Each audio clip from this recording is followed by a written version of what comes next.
میں آپ سے سب سے بلکہ پوچھنا چاہوں گا واٹس یور فیوریٹ ذکر. ویسے تو بہت سے اذکار ہیں لیکن واٹس یور گو ٹو ذکر کہ جب آپ فری ہوں اور آپ آڈینس کو بھی بتانا چاہیں کہ جی ہاں یہ آئی لو دس ذکر. اچھا علی بھائی میں آپ کو بتاؤں کہ ایک پریکٹس جو میری پہلے بھی رہی ہے اور اب زیادہ ہو گئی ہے وہ یہ ہے کہ جب بھی میں ذکر کرنا شروع کرتا ہوں نا اللہ سبحانہ و تعالیٰ کا تو میں استغفر اللہ اور اللہم اغفر لی سے آگے نہیں جا پاتا. اللہ کیونکہ میں نا میرا دل کرتا ہے اللہ سبحانہ تعالیٰ کا ذکر کرنا. سبحان اللہ. اور میں اپنا محاسبہ جب کرتا ہوں نا کہ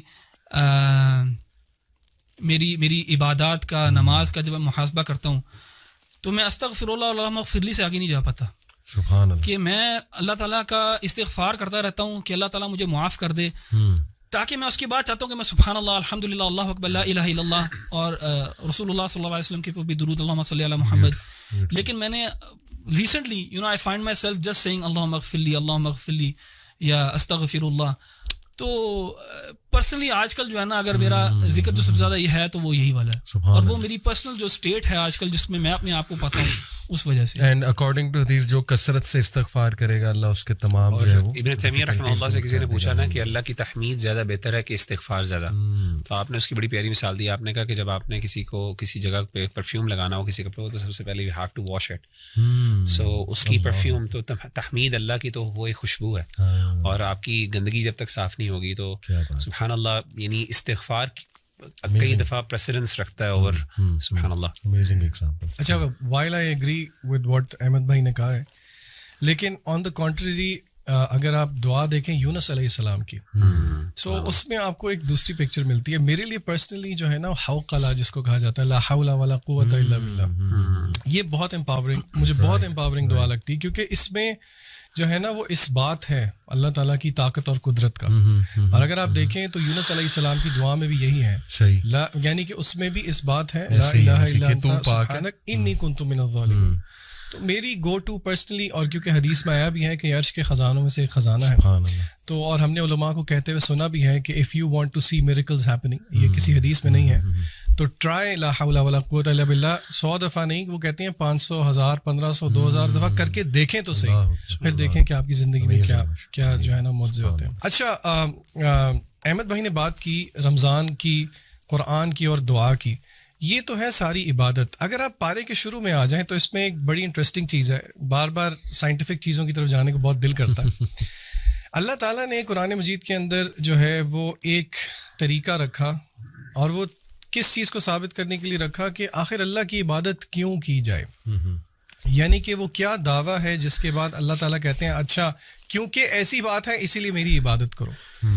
اللہ تعالیٰ نے ہمیشہ توحید ربوبیت کو کلیم کر کے آگے پھر کہا ہے دیر فار ورشپ می.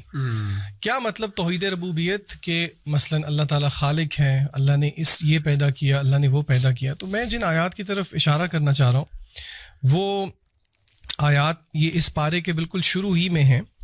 اللہ تعالیٰ فرماتے ہیں ان فی خلق السماوات والارض واختلاف اللیل والنہار والفلک. لمبی آیت ہے بیسیکلی جس میں اللہ تعالیٰ نے تخلیق کا ذکر کیا, آسمان اور زمین کا, دن اور رات کے ہیر پھیر کا ذکر کیا, کشتیوں کی جب وہ دریا پہ چلتی ہیں لوگوں کو فائدہ دیتی ہیں, آسمان سے جب بارش برستی ہے, یعنی کہ it is the manifestation of Allah تعالیٰ کریشن.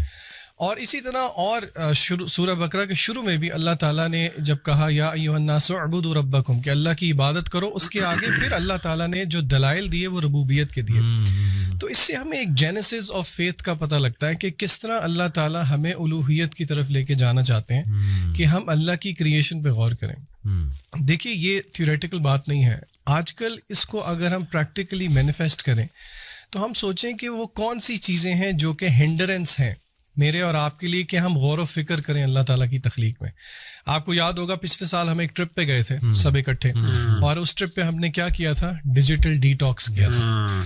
اور ہم نے رات کو بیٹھ کے سب نے لیٹ کے, آپ کو یاد ہوگا آسمان کی طرف کوئی گھنٹہ 1.5 گھنٹہ جو ہے وہ تاروں کو آبزرو کیا تھا, سورہ ملک سنتے, اور ہم سب نے ایگری کیا تھا کہ اس طرح ٹائم نکال کے اللہ کی کریشن کو شاید ہی ہم کبھی آبزرو کرتے ہیں. بالکل صحیح. تو ہم اپنے بہن بھائیوں کو یہ مشورہ ضرور دیں گے کہ آپ کبھی نہ کبھی اپنے آپ کو تھوڑا سا کٹ آف کر کے اس پہ غور و فکر ضرور کریں, کیونکہ اللہ تعالیٰ نے اس کو دلیل بنایا ہے اپنی الوہیت کے لیے. تو I think this is very empowering. ویسے یہ جو ربوبیت آپ نے بات کی, اٹس اے بیوٹیفل کانسیپٹ. اس کو اگر تھوڑا سا اور ہم آڈینس کے لیے ایکسپلین کر دیں تو بڑا امپاورنگ ہوگا کہ ایگزیکٹلی توحید ربوبیہ میں کیا کیا جو ہے وہ آتا ہے. میرے خیال سے شیخ مغیرہ سے میں ریکویسٹ کروں گا کہ آپ ربوبیت پہ تھوڑا سا ذرا ایلیبوریٹ کر دیں پلیز.